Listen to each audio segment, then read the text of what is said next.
আজকের আলোচনার বিষয়বস্তু মুসলিম উম্মার সংকট এবং সমাধানের পথ। এটা খুব ভালো যে আপনাদের মধ্যে যারা আজকে উপস্থিত হয়েছেন তাদের বেশিরভাগই তরুণ, এবং এই বার্তাগুলো তরুণদের জন্য বেশি প্রযোজ্য।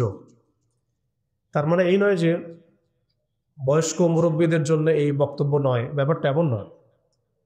তরুণ প্রজন্মের জন্য এটা খাস, কারণ আমরা আশা করছি এবং স্বপ্ন দেখছি ইনশাআল্লাহ তাআলা এই তরুণ প্রজন্মের হাতে অচিরেই উম্মার সংকটগুলো কেটে যাবে এবং আমরা আবারও সেই হারানো সেই সোনালী যে সময় সেগুলো ফিরে পাবো ইনশাআল্লাহ। প্রথম যে বিষয়টি আমি আলোচনা করতে চাই, প্রথমে আমাদের অবস্থা বোঝা জরুরি। আমরা কোন হালতে আছি এটা বোঝা জরুরি, এবং কোন হালতে আমরা ছিলাম এটা জানাও জরুরি। ভবিষ্যতে কি হতে পারে এটাও জানা জরুরি। এই তিনটা সন্ধিক্ষণ যদি আমি জানতে পারি, বুঝতে পারি, তাহলে আমি ইনশাআল্লাহ তাআলা অটোমেটিক্যালি আইডেন্টিফাই করতে পারবো যে আমার করণীয় কি। প্রথম পয়েন্টটাতে আসেন যে আমরা আসলে ছিলাম কোথায়, এই মুসলিম উম্মাহ ছিল কোথায়। আমরা তো একটা জাতি, একটা উম্মাহ, একটা দেহের মতো। একটা অংশ আঘাতপ্রাপ্ত হলে অন্য অংশ ব্যথা অনুভব করবে। আমরা এমন জায়গায় ছিলাম। আমরা নবী মুহাম্মদ সাল্লাল্লাহু আলাইহি ওয়াসাল্লামের জীবনী থেকে দেখতে পাচ্ছি যে এমন একটা সময় আজকে থেকে প্রায় 1400 বছর আগে চলে গেছে, যে সমাজটা একদম আইয়ামে জাহিলিয়াতে পরিপূর্ণ ছিল। সেখানে তাওহীদ ছিল না, সুন্নাহ ছিল না, আখিরাত ছিল না, রিসালাত ছিল না। মানুষ লাত, উজ্জা, হবল, মানাত এগুলোর উপাসনা করত, মূর্তি পূজা করত। মানুষ সুদ খেত, মানুষ জেনা ব্যভিচার করত, বেশি বেশি মদ পান করত, গোত্রীয় হানাহানিতে লিপ্ত ছিল, নারী জাতির অবমাননায় লিপ্ত ছিল। এমনকি তারা মাদকদ্রব্য নিয়ে দিনরাত সময় কাটাত। মানে এমন একটা সমাজ ব্যবস্থা আমরা দেখেছি 1400 বছর আগে, যে সময়টাকে ইতিহাস দুইটা শব্দে আইডেন্টিফাই করেন, আইয়ামে জাহেলিয়া। এক কথায় আইয়ামে জাহেলিয়া, অন্ধকারের যুগ। অন্ধকারের যুগ, দ্য এজ অফ ডার্কনেস, অন্ধকারের যুগ। এই অন্ধকারের যুগ আল্লাহ রাব্বুল আলামিন মাত্র 23 বছরের ব্যবধানে একটা কিতাব নাজিল করে, একজন নবীকে প্রেরণ করে, একজন নবীর সুন্নাহ দিয়ে, এবং একটা জামা, সাহাবায়ে কেরামের জামা, মানে ঐক্যবদ্ধ একটা প্ল্যাটফর্ম, এটাকে দিয়ে আল্লাহ রাব্বুল আলামিন মাত্র উইদিন 23 ইয়ার্স, মানে মাত্র 23 বছরের ব্যবধানে আল্লাহ রাব্বুল আলামিন এই সমাজের চিত্রটাকেই পরিবর্তন করে দিয়েছে। এটা আমরা দেখেছি মাত্র 23 বছরের ব্যবধানে। তো সিরাতটা যদি আপনাদের পড়া থাকে তাহলে আপনারা বুঝতে পারবেন যে কিভাবে এই পরিবর্তনটা হয়েছে। যাদের সিরাতটা পড়া নাই তাদের বুঝতে একটু অসুবিধা হতে পারে। এই কারণে আমি আপনাদেরকে পরামর্শ দেই, যেভাবে আপনারা কোরআন শেখেন, যেভাবে হাদিসকে গুরুত্ব দিয়ে পড়েন, ঠিক সেইভাবেই নবী মুহাম্মদ সাল্লাল্লাহু আলাইহি ওয়াসাল্লামের পবিত্র জীবনীটাকে শুরু থেকে শেষ পর্যন্ত পড়ে শেষ করতে হবে। তাহলে আপনি ধাপগুলো বুঝতে পারবেন কিভাবে তিনি সমাজ সংস্কার করেছেন। না হলে বুঝতে পারবেন না। কোরআনের একটা আয়াত থেকে আপনি নিজে নিজে একটা দলিল তো বের করতে পারবেন না, একটা হাদিস থেকে আপনি নিজে নিজে একটা দলিল তো বের করতে পারবেন না। সিরাতটা যদি মাথায় থাকে, পুরো সিরাত মোবারক, পবিত্র সিরাত, তাহলে আপনি বুঝতে পারবেন কোন সিচুয়েশনে নবী সাল্লাল্লাহু আলাইহি ওয়াসাল্লাম প্রেরিত হয়েছিলেন, কিভাবে শুরু করেছেন, কিভাবে সামনে এগিয়েছেন, কোন প্রেক্ষাপটে কিভাবে তিনি রিয়্যাক্ট করেছেন, এবং কিভাবে আস্তে আস্তে এই দিনটা অল্প গুটি কয়েক মানুষ থেকে পুরো জাজিরাতুল আরবের মধ্যে ছড়িয়ে পড়েছে, প্রতিষ্ঠিত হয়েছে। এক কথায় দিন কায়েম হয়েছে কিভাবে, এটা বুঝতে হলে সিরাত লাগবে। এটা যদি আমরা 2 মিনিটের মধ্যে বলি, তাহলে প্রথমে নবী সাল্লাল্লাহু আলাইহি ওয়াসাল্লাম ওহী প্রাপ্ত হয়েছেন। সেই ওহীটা হচ্ছে কোরআন এবং হাদিস এবং সুন্নাহ, এবং সেই ওহী দিয়ে তিনি দাওয়াতের কাজ শুরু করেছেন। তিনি মানুষের দরজায় দরজায় যাওয়া শুরু করেছেন। মক্কায় 13 বছর নিরলস পরিশ্রম করে তিনি দাওয়াতের মেহনত অব্যাহত রেখেছেন, এবং দাওয়াতটা ছিল পরিপূর্ণ ইসলামের দাওয়াত, আংশিক দাওয়াত নয়। আমাদের দাওয়াত তার দাওয়াতের মধ্যে কিছু পার্থক্য দেখা যায় অনেক সময়। তার দাওয়াত ছিল পরিপূর্ণ ইসলামের দাওয়াত। আমরা কিন্তু ইসলামের অংশ বিশেষ নিয়ে কথা বলি বেশি, এটা খেয়াল রাখতে হবে। তিনি দাওয়াতের কাজ করেছেন পরিপূর্ণ ইসলামের দাওয়াত, উদখুলু ফিস সিলমি কাফা, এর উপর আমল করার জন্য। এখন এই দাওয়াতের ফলে প্রথম 3 বছর গোপন গোপন দাওয়াত হয়েছে, কিন্তু এই 3 বছরেই এমন কিছু সাহাবী তৈরি হয়েছিলেন যারা পরবর্তীতে বদর, উহুদ, খন্দক, খায়বার কাঁপিয়ে দিয়েছিলেন। যেমন আবু বকর সিদ্দিক, ওমর ইবনে খাত্তাব, ওসমান বিন আফফান, আলী ইবনে আবি তালেব, যায়েদ ইবনে হারসা, তারপরে বেলাল ইবনে রাবাহ, হামজা রাদিয়াল্লাহু আনহু, আব্দুর রহমান বিন আউফ, সাদ বিন আবি ওয়াক্কাস, আবু উবাইদা ইবনে জাররাহ, এরকম বরেণ্য সাহাবী যারা, এই সাহাবীরা তৈরি হয়েছেন কখন? ওই প্রথম সময়ের দিকে, প্রথম 13 বছর, প্রথম 3 বছর গোপন দাওয়াতে এরকম বরেণ্য সাহাবায়ে কেরাম ইসলাম কবুল করা শুরু করেন। এরপরে দাওয়াতের গতি আরও বেগবান হয় যখন মক্কার শক্তিশালী কিছু মানুষ ইসলাম কবুল করেন, যেমন হামজা রাদিয়াল্লাহু আনহু, ওমর ইবনে খাত্তাব, এইরকম কিছু মানুষ। কারণ তাদের একজনের বক্তব্য বা একজনের অবস্থান সমাজে আরও 100 জনের সমান ছিল, 1000 জনের সমান ছিল। যখন সমাজে দাওয়াতের মধ্য দিয়ে প্রভাবশালী কিছু ব্যক্তি ইসলামের দিকে চলে আসে, তখন ইসলাম শক্তিশালী হয় এবং দাওয়াতটা বেগবান হওয়া শুরু হলো। দাওয়াত যত বেগবান হওয়া শুরু হলো, ততই কাফেরদের নির্যাতন বাড়তে থাকলো। দাওয়াত যত বেগবান হচ্ছিল, নির্যাতনের মাত্রা তত বাড়ছিল। আমরা বিপরীতভাবে বলতে পারি, নির্যাতনের মাত্রা যত বাড়ছিল, দাওয়াতও তত বেগবান হচ্ছে। আজকের বিষয় তাই হচ্ছে। ইসলামকে মুছে ফেলার যত চেষ্টা করা হচ্ছে, ইসলাম ততই ছড়িয়ে পড়ছে, আলহামদুলিল্লাহ। তো এই বিষয়গুলো সিরাত থেকে দেখবেন সব মিলে যাবে। ওই যে আইয়ামে জাহিলিয়াতের বর্ণনা দিলাম, এখনকার বিশ্বে এই প্রত্যেকটা জাহিলিয়াত মজুদ আছে। প্রথমে যে আইয়ামে জাহিলিয়াতের যে খাসলতগুলো বললাম, সেগুলো এখনকার বিশ্বে শতভাগ মজুদ আছে। এটা অনেক লম্বা আলোচনা। এখন তো মানুষ সরাসরি মুসলিমরা লাত, উজ্জা, হবল, মানাতের ইবাদত না করলেও অদৃশ্য কিছু শিরকি মতবাদের ইবাদত করে, যেমন গণতন্ত্র, যেমন কমিউনিজম, ধর্মনিরপেক্ষতাবাদ, তারপরে জাতীয়তাবাদ, তারপরে এথিজম, নাস্তিকতা। এগুলো কিছু পশ্চিমা মতবাদ। এগুলো দেখা যায় না, ছোঁয়া যায় না, ভার্চুয়াল, ইনভিজিবল, কিন্তু এগুলো একটা আদর্শ। যে আদর্শগুলোর মধ্যে কুফর আছে, শিরক আছে, হারাম আছে, তাগুত আছে।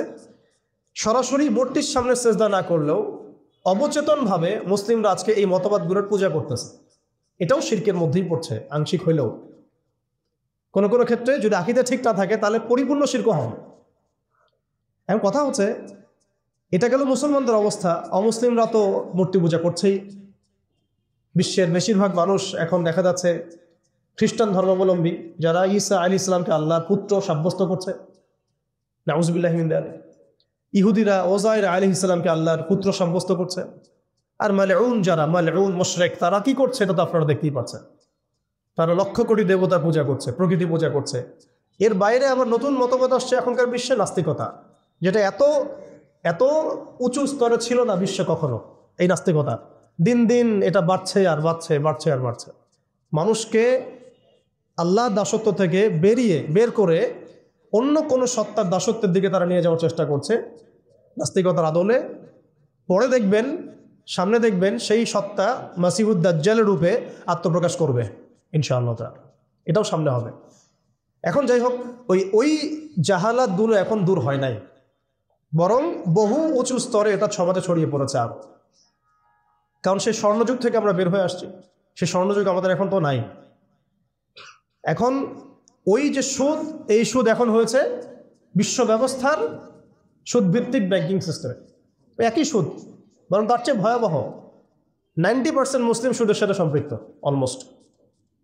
হিসাব করে দেখেন আপনারা, থাকতে হবেই ওয়ার্ল্ড ব্যাংকের আন্ডারে, IMF এর আন্ডারে, ফেডারেল রিজার্ভ ব্যাংকের আন্ডারে।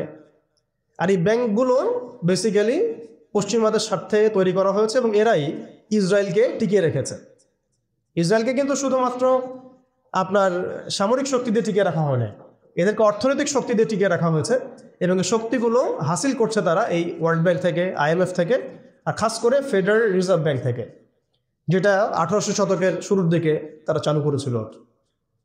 তো অনেক গভীর বিষয়গুলো। মূল কথা হচ্ছে, ওই সুদভিত্তিক অর্থ ব্যবস্থা এখন পর্যন্ত যায় নাই। বরং এখন ওয়ার্ল্ড ওয়াইড এটাকে আমরা বলি গ্লোবালাইজেশন হয়েছে। মাদক সেটা কি থেমে গেছে? আইয়ামে জাহিলিয়াতের মাদক এখন বরং আরও উঁচু স্তরে আছে। কোন মুসলিম কান্ট্রি আছে যেটা মাদক মুক্ত? আরবের মধ্যেও দেখবেন মানুষ ওপেনে মাদক খাচ্ছে, আরবের মধ্যেই। যারা গিয়েছেন, যাওয়া আসা করেন, তারা তো দেখেনি ভাষা। মাদক থেকে কে মুক্ত? মানে কোন কোন ন্যাশনটা মুক্ত মুসলিম মধ্যে? বরং ইসলামিক কান্ট্রিগুলোতে মদকে সংবিধান দিয়ে হালাল করা হয়েছে। ইসলামিক কান্ট্রিগুলো বলি আমরা যে তথাকথিত ইসলামিক কান্ট্রি, বাংলাদেশকে তো অনেক ইসলামিক কান্ট্রি মনে করে আর কি, ঠিক আছে? পাকিস্তানকে ইসলামিক কান্ট্রি মনে করে, ইরানকে ইসলামিক কান্ট্রি মনে করে, ঠিক আছে? জর্ডানকে ইসলামিক কান্ট্রি মনে করে, লেবাননকে ইসলামিক কান্ট্রি মনে করে। ইসলামিক কান্ট্রি আর ইসলামিক স্টেট এগুলো এক না বিষয়। মুসলিম সংখ্যাগরিষ্ঠ থাকলেই একটা রাষ্ট্র ইসলামিক স্টেট হয় না। মুসলিম সংখ্যাগরিষ্ঠ থাকলে একটা রাষ্ট্র কখনো ইসলামিক স্টেট হয় না। একটা রাষ্ট্র তখনই ইসলামিক স্টেট হয় যখন সেটা আল্লাহর আইন দ্বারা পরিচালিত হয়। তো বাংলাদেশ কি আল্লাহর আইন দ্বারা পরিচালিত হয়? সবাই জানি এটা হয় না। এটা হওয়ার ইচ্ছাও কি তাদের আছে? যারা লিডিং রোল প্লে করে তাদের তো ইচ্ছাও নাই, কারণ তারা মনে করে ইসলামিক আইন দিয়ে যদি রাষ্ট্র চলে তাহলে রাষ্ট্র নাকি মৌলবাদী রাষ্ট্র হয়ে যাবে, পশ্চিমারা রাগ করবে, আমেরিকা আব্বু মাইন্ড করবে, ভারত নাকি খেপে যাবে। এগুলো তারা মনে করে, এই জুজুর ভয় তারা আমাদেরকে দেখায়। এগুলো সব জুজুর ভয়। অথচ রাসূলুল্লাহ সাল্লাল্লাহু আলাইহি ওয়াসাল্লাম যখন মদিনা রাষ্ট্র কায়েম করেছেন তখন বিশ্বে রোমানরা পরাশক্তি ছিল, পারস্যরা পরাশক্তি ছিল। মদিনা রাষ্ট্রের আয়তন এতটুকু ছিল, ছোট না, খুব বড় রাষ্ট্র ছিল না, ছোট একটা রাষ্ট্র, জনসংখ্যাও কম। মদিনার মধ্যে ইহুদিরা আছে, বনু কোরাইজা, বনু কাইনুকা, বনু নাজির আছে, পাশে আবার কিছু পত্তলিকও আছে, মদিনার ভিতরে আবার মোনাফেকরাও আছে। তাদের তাদের অস্তিত্বের উপরেই মদিনা রাষ্ট্র কায়েম হলো এবং সেখানে আল্লাহ পাকের বিধান বাস্তবায়িত হলো। কই তখন তো আমরা এভাবে চিন্তা করি নাই যে রোমানরা খেপে যাবে, পার্সিয়ানরা খেপে যাবে। ওরা তখন সংখ্যার দিক থেকে, অস্ত্রের দিক থেকে, জনবলের দিক থেকে, মানে আপনার সার্বভৌমত্বের দিক থেকে মুসলিমদের চেয়ে অনেক শক্তিশালী ছিল। কিন্তু কোনো মুসলিম তো এভাবে চিন্তা করে নাই যে আল্লাহর জমিন, আল্লাহর আইন বাস্তবায়িত করলে ওরা আমাদের উপর খেপে যাবে, তেরে আসবে। আর আসলেই বাকি যে কয়েকবার তেরে আসছে সেই কয়েকবার তারা নাকামি চুবানি খেয়ে বিতাড়িত হয়েছে। আমরা সেই রোমানদেরকে ডিফিট করেছিলাম, সেই পার্সিয়ানদেরকে ডিফিট করেছি, সেই রোম সাম্রাজ্য, সিরিয়া, শাম এগুলো আমরা বিজয় করেছি, সে পারস্য আমরা বিজয় করেছে। যারা আমাদের এগেনস্টে দাঁড়ানোর চেষ্টা করেছে আল্লাহ পাক ধুলা মানে উড়িয়ে দিয়েছিলেন। কই তখন তো আমাদেরকে এত নেগেটিভ চিন্তা করতে হয় নাই, ব্যাকফুট চিন্তা করতে হয় নাই। এখন হয় কেন? বিকজ আমরা সেই ইমান, সেই তাকওয়া, সেই আকিদা, সেই আমল, সেই মানহাজের মধ্যে নাই। As simple as that. আমরা এখন সেই অবস্থায় নাই, ইমানের দিক থেকে, আমলের দিক থেকে, তাসকিয়ার দিক থেকে, জামার দিক থেকে। সবচেয়ে বড় কথা হচ্ছে দিন পালনের দিক থেকে আর কি, দিন বোঝা এবং পালন করার দিক থেকে আমরা ওই জায়গায় নাই। আমরা দেখুন দিন পালন করছি আংশিক, যতটুকু আমার পক্ষে পসিবল হচ্ছে আংশিক, বুফের মতো আমরা মনে করছি, যেটা ইচ্ছা নিব, যেটা ইচ্ছা নিব না। দিন তো বুফে না। উদখুলু ফিস-সিলমি কাফা মানে হচ্ছে দিনে আমাকে পরিপূর্ণরূপে প্রবেশ করতে হবে। যখন যেটা আমার সামনে আসবে আমাকে সেটা করতে হবে। ফরজ হয়েছে নামাজ পড়তে হবে, জাকাত ফরজ হলে জাকাত দিতে হবে, হজ ফরজ হলে হজ করতে হবে। আমার এখানে অপশনাল কোনো থিঙ্কিং এর তো সুযোগ নাই। পর্দা ফরজ হলে পর্দা করতে হবে, ইভেন জিহাদ ফরজ হলে জিহাদও করতে হবে। যেটা ফরজ হবে সেটা করতে হবে, যেটা ওয়াজিব সেটা করতে হবে, যেটা সুন্নাহ সেটা আমল করতে হবে। এখানে তো আমার অপশন নাই যে আল্লাহ আমি পর্দাটুকু বাদ দিয়ে দাও আমার জন্য, নাউজুবিল্লাহ, আমার জন্য মদটাকে হালাল করে দাও, নাউজুবিল্লাহ, আমার জন্য জেনাকে হালাল করে দাও, নাউজুবিল্লাহ। এটা কি সম্ভব? কিন্তু আমরা এই সিস্টেমগুলোর মধ্য দিয়ে আল্লাহর হালালকে হারাম করছি, হারামকে হালাল করছি। তো আমি বলছিলাম ওই জাহালাতের এই না সুদভিত্তিক সিস্টেম দূর হয়েছে, আর না সেই মাদক দূর হয়েছে, আর না সেই শিরক দূর হয়েছে, আর না গোত্রীয় হানাহানি দূর হয়েছে। গোত্রীয় হানাহানি কি দূর হয়েছে? না। এখন হানাহানি গণতান্ত্রিক ভাষায় করলে জায়েজ, তাই না? গণতান্ত্রিক লেভেল দিয়ে হানাহানি, মারামারি, কাটাকাটি, মিছিল, মিটিং, শোডাউন, রাস্তায় কোপাকুপি সব জায়েজ। কিন্তু ইসলামের পরিভাষায় যদি আমরা জিহাদ ফি সাবিলিল্লাহ বলি তাহলে আটকে উঠলো, আপনার কি অবস্থা? তাহলে মৌলবাদী জঙ্গি সন্ত্রাস। ছাত্ররা যা করেছিল জুলাইয়ে, এই কাজটার 10%ও যদি দাড়ি টুপি বলা করতো তাহলে মনে হয় বাংলাদেশেও সব মসজিদ সিলগালা মেরে দিত, সব মাদ্রাসা সিলগালা করে দিত, তাই না? মানে গণতান্ত্রিক পরিভাষায় এই ফিতনাগুলো জায়েজ, তাই না? ফিতনা মানে পরীক্ষা, ফিতনা মানে শব্দ কি? পরীক্ষা। এই পরীক্ষাই তো আমরা। কিন্তু ইসলামিক পরিভাষা যদি আমরা ইবাদত বলি, ইসলামিক পরিভাষা একটা ইবাদত, সেটা নাজায়েজ হয়ে যাচ্ছে। আর গণতান্ত্রিক পরিভাষায় তথাকথিত এই গণতান্ত্রিক রাষ্ট্রে এবং গণতান্ত্রিক এই বিশ্বে এগুলোকে তারা জায়েজ করে নিয়েছে। আফ্রিকাতে যখন পশ্চিমারা হামলা চালায় গণতন্ত্রের নামে, এটা জায়েজ হয়ে যায়। আরব বসন্তের নামে যখন বিভিন্ন কান্ট্রির মধ্যে ফাসাদ সৃষ্টি করা হয়, গাদ্দাফিকে ফেলে দেওয়া হয়, মনে আছে না আপনাদের আরব বসন্তের কথা? ইয়েমেন থেকে শুরু করে, তিউনিসিয়া থেকে শুরু করে প্রত্যেকটা কান্ট্রিতে যা করলো তারা, মনে আছে তো নিশ্চয়ই? এগুলো তখন জায়েজ। মিশরে করেছে, তাই না? সোমালিয়া, কঙ্গো, ইথিওপিয়া, নাইজেরিয়া, এগুলোতে যা হচ্ছে এগুলো জায়েজ ওদের ভাষায়। ইরাকে হামলা চালানো ওদের জন্য জায়েজ ছিল, তাই না? গণতন্ত্রের ভাষায়। ওখানে লাখ লাখ মানুষ মারলেও সেটা জায়েজ। ওটা নাকি শান্তি প্রতিষ্ঠার জন্য করা হচ্ছে। তারপরে আফগানিস্তানে লক্ষ লক্ষ মানুষকে মারা হয়েছে, ওটা তখন জায়েজ ছিল।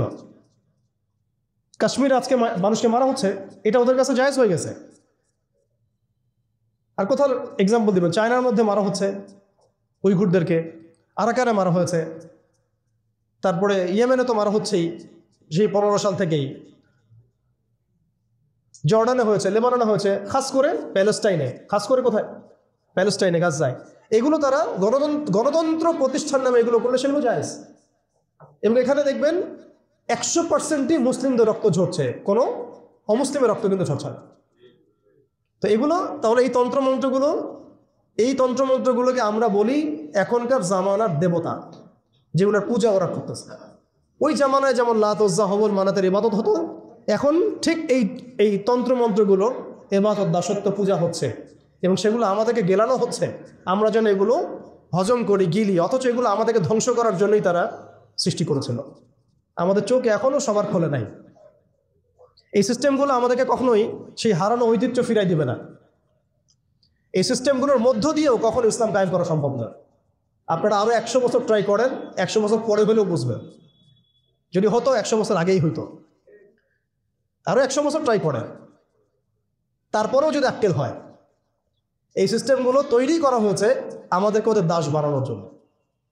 আমরা যদি সংখ্যাগরিষ্ঠ আসনে সংসদেও যাই, তবু একটা বৈশ্বিক সিদ্ধান্ত নেওয়ার জন্য আমাকে জাতিসংঘের দ্বারস্থ হতে হবে।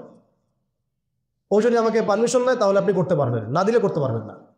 ওয়ার্ল্ড ব্যাংক লোন দিলে খাইতে পারবেন, না হলে খাইতে পারবেন না। ফেডারেল রিজার্ভ আপনাকে লোন দিলে খাইতে পারবেন, না হলে খাইতে পারবেন না। তোমরা কারা আমাদেরকে খাওয়াবো?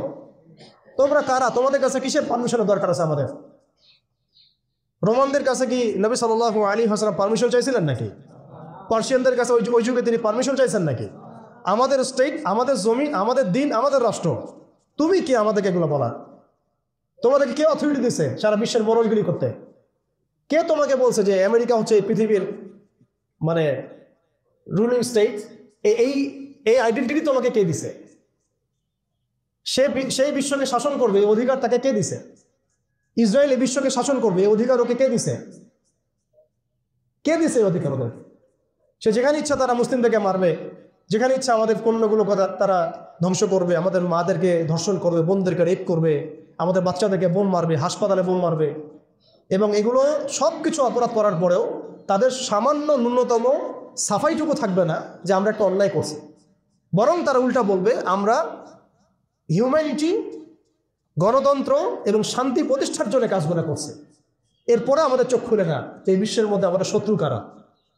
এরপরে ওদের বানানো তন্ত্রমন্ত্রের মধ্যেই আমরা হাবুডুবু খাচ্ছি। আমরা ইসরায়েল ইস্যু নিয়ে যখন মার্চ হলো, আর অনেক কিছুই হলো বাংলাদেশে, একটা কিন্তু শব্দ খুব স্ট্রংলি আসছিল, পণ্য বয়কট, তাই না? দেখেন আমরা সবাই এতটুকু কমন সেন্স হয়েছে যে পণ্যগুলো যদি বয়কট করি তাহলে ওদের অর্থনীতির মধ্যে ধস আসবে, টাকা ওদের উপার্জন হবে না, সেই টাকা দিয়ে তারা মুসলিমদেরকে নিধন করতে পারবে না। ওদের পণ্য বয়কটের ব্যাপারে আমরা যতটা সচেতন ছিলাম, ওদের আদর্শ, মতবাদ, দর্শনগুলো বয়কটের ব্যাপারে আমরা এত সচেতন না। আমি ওদের পণ্য বয়কটের কথা বলছি, এদিকে ওদের আদর্শ নিয়ে আমি দীক্ষিত হচ্ছে। এডুকেশনের মধ্যে ওর আদর্শ, ইকোনমির মধ্যে ওর আদর্শ, পলিটিক্সে ওর আদর্শ, নির্বাচনের মধ্যে ওর আদর্শ, তারপরে আপনার এই কি বলবো সংস্কৃতির মধ্যে ওদের আদর্শ, সামাজিক রীতিনীতি কৃষ্টি কালচার ওদের আদর্শ, ইভেন আমাদের ড্রেস আপ গেট আপ চলাফেরা কথাবার্তা ওঠা বসা এভরিথিং তাদের আদর্শের মধ্যে। আবার এদিকে নামাজে বলছি গায়রিল মাগদুবি আলাইহিম ওয়ালাদ-দাল্লিন, এর অর্থও বুঝি না আমরা। গায়রিল মাগদুবি আলাইহিম ওয়ালাদ-দাল্লিন, আল্লাহ আমাদেরকে তাদের পথে চালায়ও না যারা কিনা মাগদুব আর যারা কিনা দাল্লিন। নবীজিকে জিজ্ঞাসা করা হচ্ছে কারা মাগদুব ইয়া রাসূলুল্লাহ, কারা দাল্লিন? নবীজি বলছেন মাগদুব হচ্ছে হুমুল ইহুদি, তারা হচ্ছে ইহুদি, আর দাল্লিন হুমুন নাসারা, তারা নাসারা খ্রিস্টান। প্রত্যেক নামাজে 17 বার বলেন, প্রতিদিন 17 বার পড়েন ফরজ নামাজে কমপক্ষে, যে আল্লাহ আমাকে পথ থেকে বাঁচাও, খ্রিস্টানদের পথ থেকে বাঁচা, ওদের আদর্শে আমাদেরকে চালাইলে না। আপনার আমার জীবনের প্রতিটা ডিপার্টমেন্ট এই আদর্শে দীক্ষিত। এমনভাবে আমরা অবচেতন মনে এদের দাসত্ব করছি, মনে হচ্ছে যেন এর বাইরে কোনো পথই নাই, কোনো পদ্ধতি নাই, যেন এর বাইরে কোনো আমাদের উদ্ধার পাওয়ার উন্নতি করার কোনো রাস্তাই মনে হয় খোলা নাই। এরা আসছে কতদিন হলো পৃথিবীতে আপনি বলেন তো আমাকে? এরা পৃথিবীতে আসছে কবে থেকে? এই পশ্চিমাদের যে দৌরত্ব উত্থান, এটা কতদিন থেকে? 100 বছর, 150 বছর, 200 বছর, সর্বোচ্চ 300 বছর, সর্বোচ্চ 300 বছর। যদি আপনি ফরাসি বিপ্লব থেকে হিসাব করেন, সর্বোচ্চ 300 বছর। 1400 বছর আগে নবী মুহাম্মদ সাল্লাল্লাহু আলাইহি ওয়াসাল্লাম যে ইনসাফ, যে ঈমান, আদালত, আমানত, ইসলামিক স্টেট, শরিয়া, ইমারা, খিলাফা কায়েম করে দিয়ে গেলেন। তারপরে 1200 বছর তো আমরা বিশ্ব চালাইছি। কত বছর? 1200 বছর। এই 1200 বছর আমরা বিশ্বকে চালাইছি। ওরা আমাদের রাষ্ট্রে থাকতো কর দিয়ে, জিজিয়া দিয়ে থাকতো, ওরা আমাদের রাষ্ট্রে জিজিয়া দিয়ে থাকতো। আমাদের ব্যাক টু ব্যাক জিহাদ হয়েছে ওদের সাথে, জিহাদ হয়েছে, কিতাল হয়েছে, ক্রুসেড হয়েছে। কখনো তো আমরা এরকম করে চিন্তা করি নাই। এটা নতুন ওয়ার্ল্ড অর্ডার আসছে, বিগত 200, 250, 300 বছর থেকে বিশ্বে একটা নতুন ওয়ার্ল্ড অর্ডার নিয়ে আসছে তারা। এবং এই ওয়ার্ল্ড অর্ডারে তারা কায়েম করেছে একটা উদ্দেশ্যে, সেটা হচ্ছে তারা এই বাইতুল মুকাদ্দাস এবং হোলি ল্যান্ড, পবিত্র ভূমিটাকে লিবারেট করতে চায় এবং সেখান থেকে তারা দাজ্জালের শাসন কায়েম করতে চায়। বাস, খালাস, আর কিচ্ছু নাই। বিশ্বের যা কিছু হচ্ছে এটা কোনো না কোনোভাবে এর সাথে সম্পৃক্ত। ওদের জাতিসংঘ তৈরি করা, ওদের এই ব্যাংকিং সিস্টেম, ওদের এই পলিটিক্যাল সিস্টেমগুলা, খিলাফাকে ধ্বংস করা, মুসলিমদেরকে এইভাবে টুকরা টুকরা করে বিভক্ত করে ফেলা, মুসলিমদেরকে নিধন করা, ওদের সামরিক যে উন্নতি, হ্যাঁ, ওদের জনসংখ্যা, ওদের যে প্রযুক্তিগত উন্নয়ন, সব কিছু দেখবেন আস্তে আস্তে আস্তে আস্তে ওই বাইতুল মুকাদ্দাস থেকেই থাকবে। ওরা চায় ওই জায়গা থেকে বিশ্বকে শাসন করতে, ওরা চায় ওই জায়গা থেকে বিশ্বকে শাসন করতে। নিজস্ব একটা রাষ্ট্র না, একটা প্রক্সি রাষ্ট্র। তাকে জন্ম দিয়েছে ব্রিটেন, তাকে জন্ম দিয়েছে ব্রিটেন, ওকে ভরণ পোষণ দিয়েছে ব্রিটেন। তারপরে ওকে আজকে এই বড় করেছে, এই যৌবনে নিয়ে আসছে আমেরিকা, পশ্চিমারা। খালাস, ও একা কিছু ছিল না। কি উদ্দেশ্যে? কারণ তারা তাদের যে গন্তব্য সেটা সম্পর্কে সচেতন। তারা তাদের ধর্মগ্রন্থে এখনও লেখা আছে যে তালমুদ নামক কিতাবে যে শেষ জামানায় ওদের একজন মিসায়া আসবে। মিসায়া, আমরা বলি মাসিহ, তারা বলে মিসায়া। যে মিসায়া আসলে পরে তারা জেরুজালেম থেকে পুরো বিশ্বকে শাসন করবে। জেরুজালেম এক্স্যাক্টলি নাই, আসছে হোলি ল্যান্ড। তো হোলি ল্যান্ডের কেন্দ্র তো জেরুজালেমই আর কি।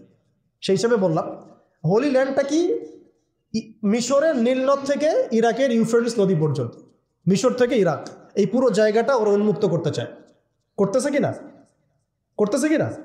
একটু একটু একটু একটু করে তারা এই মিশনের দিকে হেঁটে যাচ্ছে এবং যারাই ওদের পথে বাধা দেবে তাদেরকে তারা ধ্বংস করে দেবে। আরবের মুনাফিকরা এমনি তাদের তাবেদার হয় নাই, কারণ ওদেরকে তারা এই ভয়ে, জুজুর ভয়ে রেখে দিয়েছে। বিশ্বাস করেন এই FBI, তারপর CIA, বাকি যারা যারা ওদের গোয়েন্দা সংস্থারা আছে, এরা সবাই কোনো না কোনোভাবে আরবকে নিয়ন্ত্রণ করছে। শুধু তাই না, ওদের আদলে প্রত্যেকটা সেকুলার মুসলিম কান্ট্রিকে সাজানো হচ্ছে। ওই ধাঁচেই সামরিক বাহিনীগুলো কাজ করছে।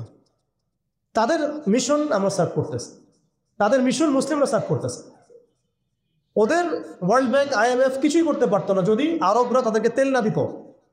শুধু তেল দিয়েছে তাই নয়, বরং তার একটা পেট্রো ডলার মনিটরিং সিস্টেম চুক্তি করেছে। পেট্রো ডলার মনিটরিং সিস্টেম, এটাকে আমরা বলি পেট্রো ডলার চুক্তি।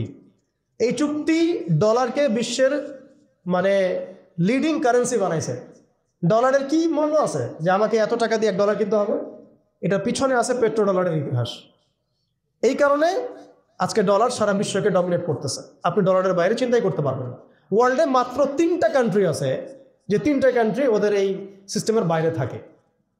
আর যারা থাকে তাদেরকে যে ওরা কত রকম চাপ দিচ্ছে এটা তো আপনারা জানেন।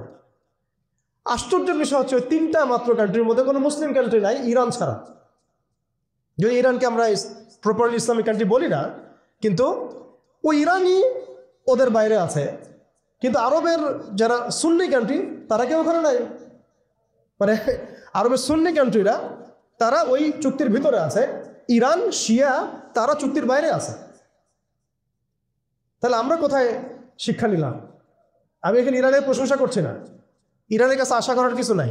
যত কিছুই বলুক আমি পারমাণবিক বোম মেরে দেবো, এই করবো সেই করবো, কিছুই করবে না। করলে আগে করতো ইল্লা মাশাআল্লাহ। কথা হচ্ছে জানেন, ওই 3টা কান্ট্রির মধ্যে উত্তর কোরিয়া আছে। উত্তর কোরিয়ার মতো ছোট্ট একটা রাষ্ট্র, সে এই ওদের এই বলয় থেকে বেরিয়ে থাকতে পারে। আমাদের সাহস হয় না। আমাদের 57টা কান্ট্রি, কোটি কোটি জনগণ, খনিজ সম্পদ, তেল গ্যাস, আর কি নাই, জনবল, সামরিক বাহিনী, প্রযুক্তি, ম্যান পাওয়ার সবই আছে। আমি বললাম শুধু ওই সিরাতের আদলে হাঁটি নাই, সিরাতের শিক্ষা থেকে আমরা শিক্ষা নেই নাই, ওই জজবা ওই ইমান আমাদের মধ্যে থেকে চলে গেছে। আমরা ওই স্বপ্ন দেখাই বন্ধ করে দিয়েছি যে আমরা একসময় বিশ্বকে শাসন করতাম। এই স্বপ্নটা দেখাই বন্ধ হয়ে গেছে। মানুষ তো বাঁচেই স্বপ্ন নিয়ে যে আমি এরকম ছিলাম, আমাকে ওই জায়গায় যেতে হবে। মানুষ তো বাঁচেই একটা উদ্দেশ্য নিয়ে, গন্তব্য নিয়ে। আপনার লাইফের একটা গন্তব্য আছে, আপনি এই জিনিস অ্যাচিভ করতে চান এবং আপনি সেই পথে হাঁটছেনও, পরিশ্রম করছেন। আল্লাহ চাইতে একদিন আপনি অ্যাচিভ করবেন ইনশাআল্লাহ। কিন্তু যার লাইফে কোনো গোলই নেই, তাদের কি হবে? উম্মাহ আজকে এরকম একটা অবস্থায় আসছে। আমি এখানে আমভাবে সবার কথা বলছি না। যাদের স্বপ্ন দেখার তারা ঠিকই দেখছে, যাদের কাজ করার তারা ঠিকই করছে, তারা কেউ বসে নাই। যাদের জীবন দেওয়া তারা ঠিকই দিচ্ছে, যাদের প্রতিবাদ করার তারা ঠিকই করছে, যাদের জালেমের এগেনস্টে দাঁড়ানো তারা দাঁড়াচ্ছে কি না? সারা ওয়ার্ল্ডে যাদের এই জজবা আছে তারা ঠিকই কাজ করছে। আমি আমভাবে সবাইকে বোঝাই নাই, মেজরিটিকে বোঝাচ্ছি। তো যাদের কাজ করার তারা তো করছে, এবং যারা সফল হওয়ার তারা তো হবেই ইনশাআল্লাহ। আল্লাহ পাক যেন আমাদের প্রত্যেক বিশ্বের বিভিন্ন জায়গায় আমাদের যে ভাইয়েরা দিন প্রতিষ্ঠার জন্য কাজ করছেন সবাইকে বিজয় দান করে নেন। এখন সময় আমাদের হাতে অল্প, আমি শেষ করবো এখান থেকে। এখানে আসেন, আমি যে কথাটা বলতে যাচ্ছিলাম যে সিরাতের আদলে নবী সাল্লাল্লাহু আলাইহি ওয়াসাল্লাম এইভাবে দাওয়াতের কাজ করার পরে সবর করে, ধৈর্য ধরে, প্রয়োজনে হিজরত করে, তারপরে আবার মদিনা রাষ্ট্র কায়েম করেছেন। তারপরে দাওয়াতের সাথে সাথে জিহাদ, কিতাল এগুলোর মধ্য দিয়ে তিনি পুরা মক্কা বিজয় করলেন, এবং মক্কা বিজয়ে এই যে ভিত্তি এর উপর দাঁড়িয়ে পুরা আরব বিজয় হলো, এবং এই ভিত্তির উপর দাঁড়ায় 4 খলিফা 30 বছর শাসন করলেন, তাই না? তখন কি ইসলাম এরকম সংকুচিত অবস্থায় ছিল, দুর্বল অবস্থায় ছিল? মোটেই না। বরং স্পেন থেকে এইদিকে চায়না পর্যন্ত, এইদিকে আফ্রিকা থেকে নিয়ে পুরো সিন্ধু পর্যন্ত এই পুরো জায়গাটা আমাদের ছিল। সুবহানাল্লাহ। চিন্তা করা যায়? চিন্তা করছেন একবার যে উমর রাদিয়াল্লাহু আনহু একটা এই খেজুরের বানানো মসজিদে বসে আছেন? ভাবা যায়? এই মাটির মধ্যে তিনি শুয়ে আছেন। রোমান সম্রাটের একজন দূত এসে দেখলো তিনি মাটিতে শুয়ে আছেন, দুপুরবেলা রেস্ট নিচ্ছেন। আর তার বাহিনী এইদিকে পৌঁছে গেছে একেবারে শাম পর্যন্ত, এদিকে পৌঁছে গেছে পারস্য পর্যন্ত। ভাবা যায় এগুলা? ওসমান রাদিয়াল্লাহু আনহুর সময় একদম সাইপ্রাস দ্বীপপুঞ্জ থেকে শুরু করে বাকি সব বিজয় হয়েছে। উমাইয়াদের সময় দেখা গেছে একদম স্পেন থেকে নিয়ে এদিকে চায়না পর্যন্ত, আর বললো আফ্রিকা থেকে নিয়ে সিন্ধু পর্যন্ত বিজয় হয়েছে। আব্বাসীয়দের সময় হয়েছে। এইভাবে প্রায় 1250 বছর আমরা ওয়ার্ল্ডকে শাসন করছি। তখন একটা মুসলিম নারীর দিকে চোখ তুলে তাকানোর জরুরত কেউ করতো না। একটা মুসলিম ভাইকে অন্যায়ভাবে হত্যা করবে সাহসই কারো ছিল না, গায়ে টোকা দিবে এই সাহসই ছিল না। আজকে আমাদের চোখের সামনে বিগত 100 বছরে আমার তো মনে হয় মিনিমাম 10 কোটি মুসলমানকে হত্যা করা হয়েছে। মিনিমাম 10 কোটি মুসলমানকে হত্যা করা হয়েছে বিগত এই 100 বছর। মানে একেবারে চিহ্নিত করে করে মারা হচ্ছে, ইস্যু তুলে তুলে মারা হচ্ছে। যখন কোনো ইস্যু নাই, সবাই শান্তিপূর্ণ অবস্থায় থাকতে চাচ্ছে, তখন জঙ্গি ইস্যু তৈরি করা হচ্ছে, কোন নাটক সাজানো হচ্ছে। আরে মারবি বা যুদ্ধ করবি তো ঘোষণা দিয়ে কর, আর লুকাচুরির কি আছে? মুসলিমদেরকে মারার জন্য ভারতে নতুন নতুন পায়তারা চলতেছে। এখন আমাদের এই ভাইরা তো বদ্ধ একটা জায়গায়। আপনারাই বলেন তারা কি করবে এখন? তারা মিশন নিছে, রাষ্ট্রীয়ভাবে মিশন নিছে মুসলিম লীগ দলের। এখন এই ভাইদের কোনো রাষ্ট্র নাই, কোনো জামা নাই, কোনো আমির নাই, কোনো এদাদ নাই, কোনো জিহাদের কোনো মানে ওখানে অবস্থাই নাই করার মতো তাদের, তাই না? ভিতরে কথা বলছি আমি, কাশ্মীরের কথা বলছি না। তাহলে এই ভাইরা এখন কি করবে? তো এই যে অবস্থা, এই অবস্থা কি মনে করছেন আমাদেরকে প্রভাবিত করবে না? অভ্যন্তরীণভাবে এখানে বাংলাদেশে আমরা বেশিরভাগ মুসলিম হলেও আমাদের আশেপাশে চতুর্দিকে ঘোরাফেরা করতেছে কুফফাররা, চতুর্দিকে ঘোরাফেরা করতেছে। আপনি কাকে বিশ্বাস করবেন? চায়নাকে বিশ্বাস করবেন? ভারতকে বিশ্বাস করবেন? নেপাল ভুটানকে বিশ্বাস করবেন? না মায়ানমারকে বিশ্বাস করবেন? আপনি যাবেন কোন দিকে? আমাদের প্রস্তুতিটা কি? আমাদের প্রিপারেশন কি? রাষ্ট্র কি প্রিপারেশন নিচ্ছে? আমার কথা হচ্ছে রাষ্ট্র নাকি যুদ্ধ করে? সবাই বলেন একটা কথা না, রাষ্ট্রের অধীনে যুদ্ধ। তো রাষ্ট্র কি প্রিপারেশন নিচ্ছে? রাষ্ট্রের সে ফিকির আছে কিনা? রাষ্ট্রের তো এই ফিকিরটুকু নাই যে রাষ্ট্রের মধ্যে ইসলামিক আইনগুলো বাস্তবায়িত হোক, এইটুকু ফিকির নাই তো আপনাদের। যারা ইলেকশন নির্বাচন গণতন্ত্র এগুলো করতেছেন, কার ফিকির আছে? আল্লাহর কসম করে বুকে হাত দিয়ে বলেন তো কার ফিকির আছে ক্ষমতায় গিয়ে আপনি আল্লাহর আইন বাস্তবায়ন করবেন? ইসলামপন্থী ভাইদের কথা বাদ দিস, ইসলামপন্থী ভাইদের কথা বাদ দিলাম, আমি সেকুলারদের কথা বলছি, ডেমোক্রেটিকদের কথা বলছি। কারণ রাষ্ট্র চলে আসছে এইভাবেই। আর যারা ফিকির করছেন ইসলাম নিয়ে আমি যাব ওখানে গিয়ে এটা করবো, এটা আপনি ডেমোক্রেটিক সিস্টেমে করতে পারবেন না। আপনাকে সিস্টেমটা সরাই ফেলতে হবে। গণতন্ত্র বলে কোনো শব্দই রাখা যাবে না, তারপরে শরিয়া কায়েম করতে পারবে। শরিয়া আর গণতন্ত্র একসাথে থাকতে পারে না। শরিয়া, গণতন্ত্র, ধর্মনিরপেক্ষতাবাদ, কমিউনিজম এগুলো একসাথে থাকতে পারে না।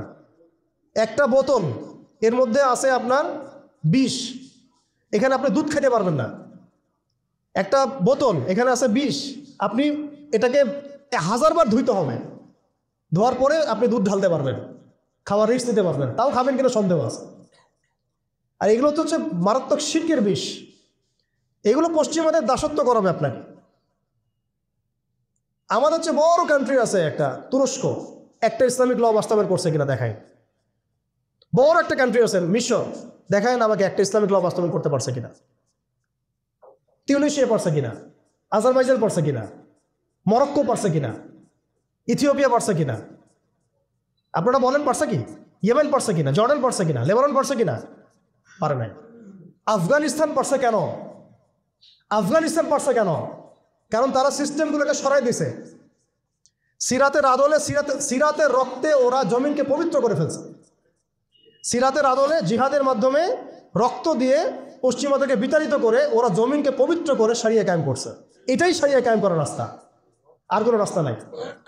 আপনি যতই তন্ত্রমন্ত্রের ধার ধারেন না কেন, আপনি কখনোই সফল হতে পারবেন না। লিখে নেন, কাজ করতে থাকেন, দেখেন। ফান্তাজিরু ওয়া ইন্না মাআকুম মিনাল মুনতাজিরিন। কোনো সমস্যা নাই। আফগান পারছে এই কারণেই, কারণ তারা পশ্চিমাদের তন্ত্রমন্ত্রের গোলক ধাঁধায় পড়ে নাই। তারা সিরাতের রাস্তায় হাঁটছে। ওকে, আমাদের সাথে লড়বা, আমরাও তোমাদের সাথে লড়ব। ঠিক আছে, হয় তোমরাও থাকবে, না হলে আমরা থাকবো। হয় তাওহীদ থাকবে, না হলে শিরক থাকবে।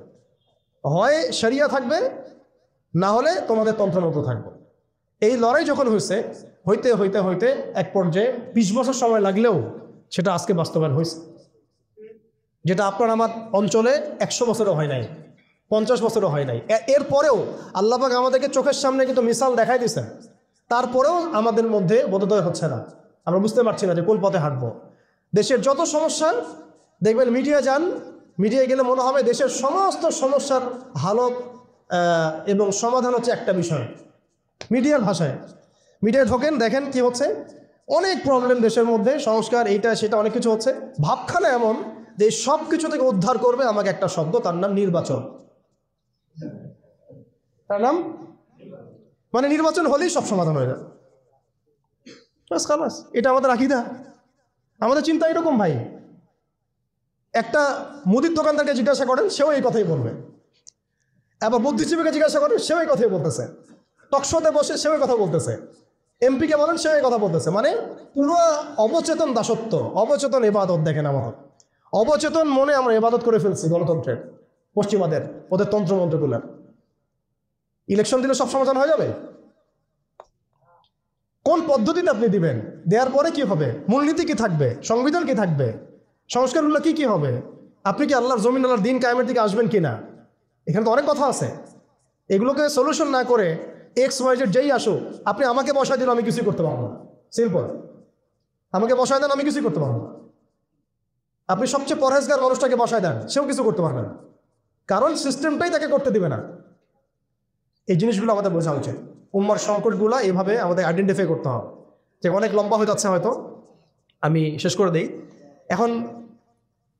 শেষ করি ভাই, অনেক লম্বা করা যাবে না, নামাজের ব্যাপার আছে। এখানে আমাদের ওই হারানো ঐতিহ্যটাকে আমরা বুঝতে পারলাম, আমরা কোথায় ছিলাম আমরা, এটা কি বুঝতে পারছেন? এখন দেখেন আমরা আসি কোথায়। এখন আসি কোথায়? এক বাক্যে, আমাদের সারা ওয়ার্ল্ডে কোনো খিলাফা স্টেট নাই, 1 নম্বর কথা। 2 নম্বর, নাই তো নাই, জেরুজালেম আমাদের হাতে ছিল, ওইটাও আমাদের কাছ থেকে কেড়ে নেওয়া হয়েছে। তারপরে আমাদেরকে এরকম 57টা পিস পিস রাষ্ট্রে ভাগ করা হয়েছে ওই খেলাফা রাষ্ট্রকে বাদ দিয়ে, এবং প্রত্যেকটা রাষ্ট্রের মধ্যে মোনাফেক শাসক বসায় দেওয়া হয়েছে। একদম খোলামেলা বলে দিই, প্রত্যেকটা রাষ্ট্রের মধ্যে ম্যাক্সিমাম মোনাফেক শাসক বসায় দেওয়া হয়েছে, যারা নিজেরাই পশ্চিমাদের হয়ে সার্ভ করবে এবং আল্লাহর জমিনে তাগুত কায়েম করবে, আল্লাহর জমিনে তাগুত কায়েম করবে। এবং করেছো তারা। তাগুত কি তারা তো বুঝে না, তাগুত মানে শয়তান। যেখানে আল্লাহর বিধান চলে না, ওখানে শয়তানের বিধান চলে, সিম্পল। এটা 1000 জন বুদ্ধিজীবী মিলেও যদি একটা সংবিধান লিখে আর সেখানে আল্লাহ বিরোধী আইন থাকে, সেটা তাগুত। সেটার নাম কি? তাগুত। এই তাগুত মানে শয়তান। কেউ যদি ওর প্রতি ইমানদার হয়ে মারা যায়, জাহান্নামে যাবে। কেউ যদি ওর প্রতি ইমানদার হয়ে মারা যায়, সরাসরি জাহান্নামে যাবে ইনশাআল্লাহ, কারণ সে তাগুতের দাসত্ব করছে। আর আমাদেরকে বলাই হয়েছিল, ওয়ামা ইয়াকফুর বিত্তাগুত ওয়া ইউমিন বিল্লাহ ফাকাদ ইসতামসাকা বিল উরওয়াতিল ওয়াসকা লা ইনফিসামা লাহা ওয়াল্লাহু সামিউন আলিম। সূরা বাকারায় 256 নম্বর আয়াত পড়ে দিন বাসায় গিয়ে, আয়াতুল কুরসির পড়ে আছে। তাগুতকে কুফরি না করা পর্যন্ত কেউ মুমিন হইতে পারবে না।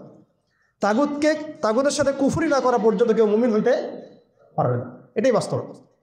এখন এইভাবে আমাদেরকে ভাগ করা হয়, মোনাফিক শাসক বসায় দেওয়া হয়। শুধু তাই না, প্রত্যেকটা কান্ট্রির মধ্যে ওই 4 দেবতা 5 দেবতা ঢুকাই দেওয়া হয়েছে, ওই যে বললাম আগে। তারপরে একটা ডিপার্টমেন্ট ধরে ধরে তারা ধ্বংস করছে, একটা ডিপার্টমেন্ট ধরে ধরে। রাজনীতি ধ্বংস করছে, ইসলামিক রাজনীতি সরাই দিয়েছে। অর্থনীতি ধ্বংস করছে, সুদ ঢুকাই দিয়েছে। তার মধ্যে ঘুষ আছে, ইনফ্লেশন আছে, দুর্নীতি আছে, এগুলো তো আছেই। তারপরে সমাজের যে আমাদের ব্যাপারগুলো, সমাজের নীতি নৈতিকতার বিষয়গুলো দেখেন একেবারেই উঠাই দিচ্ছে, দিন দিন উঠাই দিচ্ছে। এখন নাকি আপনি স্ত্রীর সাথে সহবাস করলেও ধর্ষণ হবে। সুবহানাল্লাহ, কি অবস্থা! আর এদিকে আপনি পতিতালয়ে গেলে ওটা হচ্ছে শ্রমিকের কাছে গেছেন আপনি। কি বোঝাচ্ছে আমাদেরকে তাহলে? এটাই তো নাকি? আর আপনি নাউজুবিল্লাহ, কেউ যাবে পতিতালয়ে, তাদেরকে বলা হচ্ছে তারা শ্রমিক। তার তসলিমা নাসরিনকে আমরা এখান থেকে বিতাড়িত করছিলাম কেন? তসলিমা নাসরিনকে আমরা বিতাড়িত করছিলাম কেন? ঘুরে ফিরে তো সেটাই আসতেছে। আবার শুধু তাই না, এখন আবার লিঙ্গ চেক করতে হয়, সে কি নারী না পুরুষ না অন্যান্য। অন্যান্য মানে কি জানেন? অন্যান্য মানে কি ট্রান্স কিনা, ট্রান্সজেন্ডার চালু করে দেওয়া হলো। আরে ভাই, হজের নিবন্ধন করতে গেলেও দেখা যাচ্ছে অন্যান্য আসতেছে। কি বোঝাচ্ছে না আমাদেরকে তাহলে? মানে ট্রান্সজেন্ডারটাকে আপনারা ভিতরে ভিতরে এটাকে প্রমোট করে ফেললেন, লিগালাইজ করে ফেললেন। আবার সমকামিতা তো আছেই, জেনা ব্যভিচার এগুলো তো ছড়াচ্ছেই, ফ্রি মিক্সিং দিয়ে দিছে, ছেলেমেয়ের অবাধ মেলামেশা। মানে সমাজের একটা যে স্থিতিশীলতা থাকে মুসলিমদের, এটাকে ধ্বংস করছে এরা। এরা কি পশ্চিমারা এসে করছে? এখানে ওদের অনুগত দাসদেরকে দিয়ে করাইছে। সমাজকে ধ্বংস করছে, অর্থনীতি ধ্বংস করছে, রাজনীতি ধ্বংস করছে, মিডিয়াগুলো ওদের হাতে নিয়ে নিছে। মিডিয়া হাতে নেওয়া মানে হচ্ছে মানে দিনকে ওরা রাত বানাই দেবে, রাতকে দিন বানাই দেবে। আর আপনারা তাদেরকে এত বিশ্বাসও করেন, অনেকে একটু ইসলামিক নিউজ করলে আপনারা বিশ্বাসও করেন। আসার সময় যে আমরা মাওয়া দিয়ে আসলাম, ওখানে দেখবেন একটা পোস্টার আছে বড় করে, সেটাতে লেখা আছে যে ওই যে আবু সাইদের ছবি দেওয়া আছে, দিয়ে আছে কি নতুন বাংলাদেশে স্বাগতম না, এরকম কিছু একটা। নিচে লেখা আছে প্রথম আলো। দেখেন এদের চরিত্র দেখেন। এরা বিগত প্রায় শুরুর থেকে এরা আজ পর্যন্ত এই তাগুতের সার্ভ করছে, ভারতের দালালি করছে, ফ্যাসিস্টের দোসর ছিল। এরা আমাদেরকে জঙ্গি বানাইছে, এরা বহু মানুষকে কারাগারে পাঠাইছে, এরা বহু মানুষের গুমের জন্য দায়ী, খুনের জন্য দায়ী, হত্যার জন্য দায়ী, ফাঁসির জন্য দায়ী। এরা আবার পাল্টি মারল পরিবর্তিত বাংলাদেশ। দেখছেন? এই হচ্ছে মিডিয়ার অবস্থা। প্রত্যেকটা মিডিয়া ওরা হাতে নিয়ে নিছে, এবং এর সাথে প্রযুক্তিগত উন্নয়ন। আমি তো বলছিলাম যে মানে আমাদেরকে এইভাবে মনিটর করা হতো যে আমাদের ফোনে যদি আপনি একটা কল দেন, মেসেজ করেন, তাহলে আপনি ট্রেস হয়ে যাবেন। এইভাবে মনিটর করা যায়। আপনি গোপনে আপনি গোপনে আপনার স্ত্রীকে কি বলছেন সেটা তারা শুনতেছে আরিফেতে। আমি জানি না আপনি আপনার ওয়াইফকে ফোনে গোপনে কি বলতেছেন, কিছু আলাপ হতে পারে না, অ্যাডাল্ট হতে পারে কিনা, ওইটা তারা রেকর্ড করতেছে। সুবহানাল্লাহ। এখন টেকনোলজি এই জায়গায়, AI এখানে বসে একটা ক্লিক করবে, আপনাকে যদি ওইখানে শ্যুট করতে চাই শ্যুট করা যাবে, ড্রোন এসে আপনার কপালে গুলি মেরে দিয়ে চলে যাবে দূর থেকে। এই প্রযুক্তি দিয়ে এই ফিলিস্তিনে বহু মানুষকে মারা হচ্ছে এখন রাইট নাও। তো আমি বলতে চাচ্ছিলাম আমরা কোন জায়গায় আসছি, এই জায়গায় এখনকার হালত, আজকে এই জায়গায় তারা আমাদেরকে নিয়ে আসছে। আর এখন প্রশ্ন হচ্ছে যে এই ওদের যে মানে অগ্রগতি, আমাদের যে অধঃপতন, এই জিনিসটার জন্য কি শুধু তারাই দায়ী না আমরাও দায়ী আছি? শুধু কি তারাই দায়ী না আমরা দায়ী আছি? আমরা আমাদের আগে দোষগুলো খুঁজে বের করব, আমরা নিজেরা আমাদের আগে ল্যাকিংসগুলোকে খুঁজে বের করব।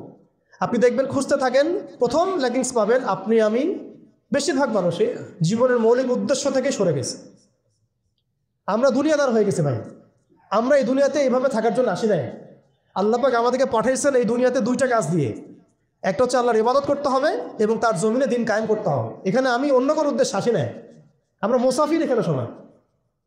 আল্লাহ পাক বলেছেন ওয়া মা খালাকতুল জিন্না ওয়াল ইনসা ইল্লা লিয়াবুদুন, আর ইন তানসুরুল্লাহ ইয়ানসুরকুম ওয়া ইউসাব্বিত আকদামাকুম ওয়ালা তামুতুন্না ইল্লা ওয়া আনতুম মুসলিমুন। কতগুলো আয়াত আছে। ইন্নাল্লাহা লা ইউগাইয়িরু মা বিকাওমিন হাত্তা ইউগাইয়িরু মা বিআনফুসিহিম।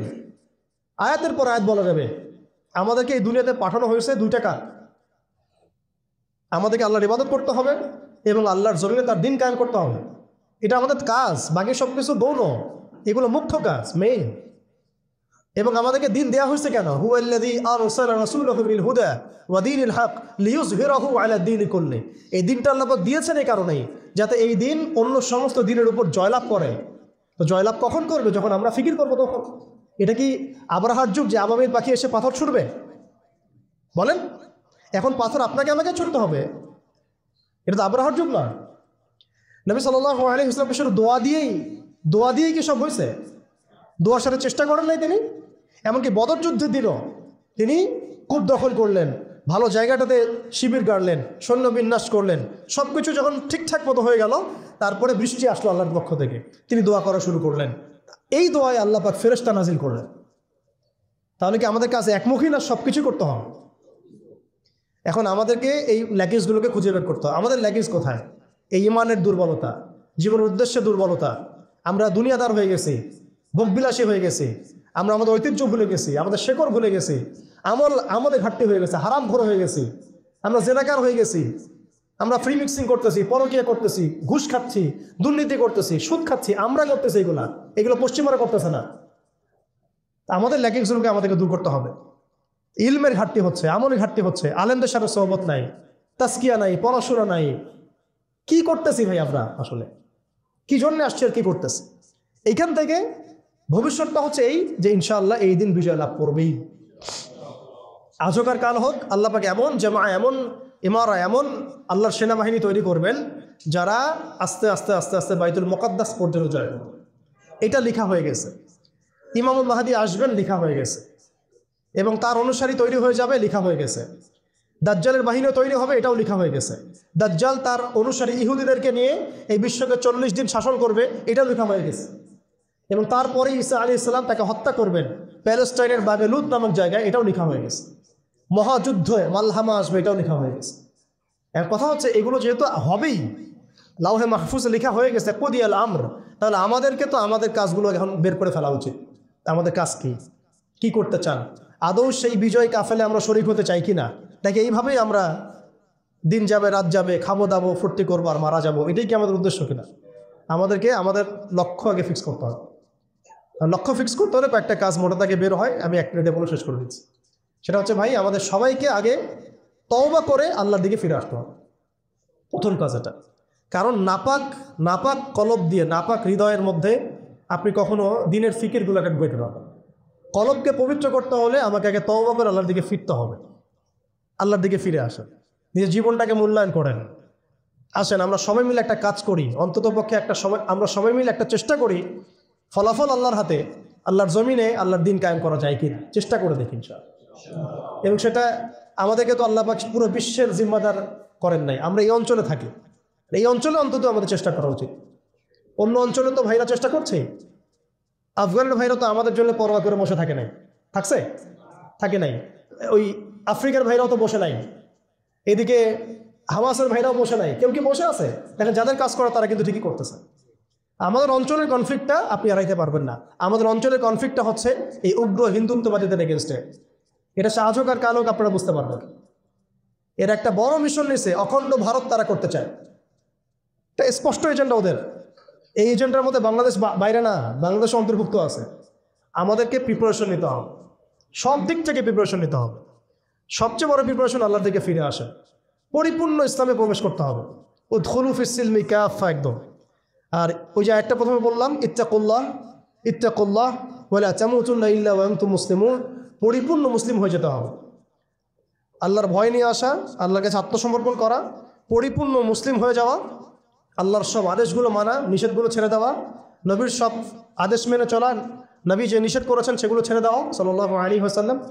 একই সাথে হালাল খাইতে থাকা, হারামে না যাওয়া, পরিবার ঠিকঠাক করে ফেলা, যদি ঠিক না হয় অন্তত একা হলে একাই চলতে হবে। এটা আপনার জীবন, হিসাব আপনার, কবর হাসর আমার, যার যার তাত্তা। এটাতে কারো জন্য কারো পরোয়া করার কোনো সুযোগ নেই, কারো জন্য কারো বসে থাকার কোনো সুযোগ নেই। আমাকে আমার বাসায় চলতে হবে। অতএব এটা ঠিক করে ফেলা, পাশাপাশি আমাদের সন্তানদেরকে মানুষ করার চেষ্টা করা, এবং খাস করে আমাদের তরুণ ভাইদেরকে এই ইমানের পথে নিয়ে আসা। তাদেরকে দিয়ে হবে ইনশাআল্লাহ, আমরা প্রমাণ দেখেছি তাদেরকে দিয়ে হবে, এটা আমরা বিশ্বাস করি। শুধু তাদেরকে ঠিকভাবে নার্সিং করতে হবে, ভুল পথে যেন রক্ত না যায়, ভুল পথে যেন রক্ত না যায়। আজকে আবু সাইদ জীবিত থাকলে এই কথাটাই বলতো, এই জন্য রক্ত দিয়েছিলাম নাকি, আমি কি এই জন্য রক্ত দিয়েছিলাম নাকি? আজকে মুগ্ধ থাকলে এই কথাই বলতো, আমি এই জন্য রক্ত দেই নাই। যা করতেছেন আপনারা, আর বেশি বললাম না, যা করতেছেন আপনারা, শহীদ ভাইরা জীবিত হইলে তার এই কথা বলতো, এই জন্য আমরা রক্ত দেই নাই।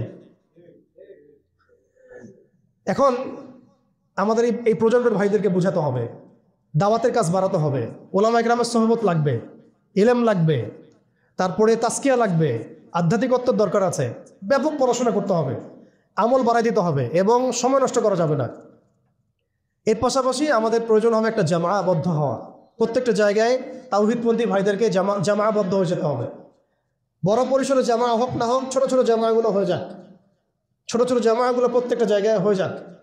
এলাকা ভিত্তিক কাজ করেন, মসজিদ ভিত্তিক কাজ করেন, আপনি অ্যাসোসিয়েশন করে কাজ করতে থাকেন। ইনশাআল্লাহ একদিন না একদিন আল্লাহ চান তো বড় জামাও ক্রিয়েট হয়ে যাবে ইনশাআল্লাহ।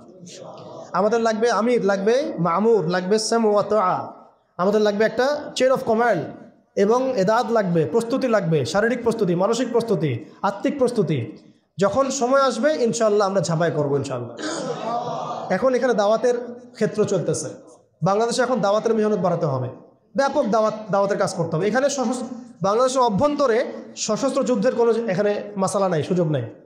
হ্যাঁ, ওরা যদি আমেরিকা হয়ে আসতে চায় আমরা তালেবান হয়ে যাব, খালাস। ওরা যদি ইসরায়েল হয়ে আসতে চায় আমরা হামাস হয়ে যাব।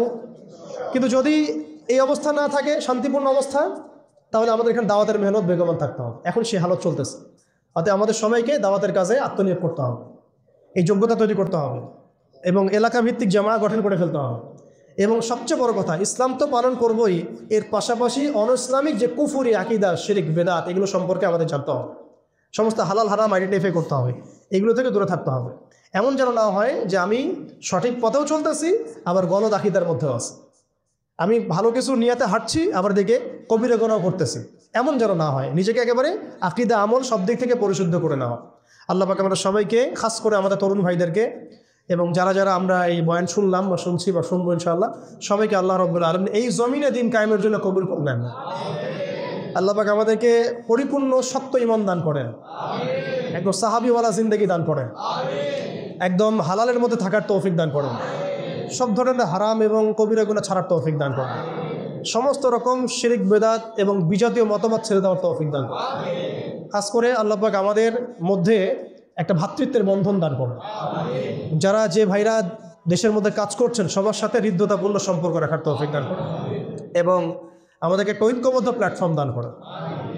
বহির্বিশ্বে যা হচ্ছে, আশেপাশে যা হচ্ছে, রাষ্ট্র, অর্থনীতি, জিওপলিটিক্স, সব কিছু সম্পর্কে একদম চোখ কান খোলা রাখার তৌফিক দান করেন। যখন যে হালত আসবে সেইভাবে আমরা রিয়্যাক্ট করবো ইনশাআল্লাহ। এখন আমাদের কাজগুলো যেগুলো বললাম এগুলো আমরা করতে থাকবো এবং এগুলোর সাথে সাথে আমরা ব্যাপক দাওয়াতের কাজ করতে থাকবো।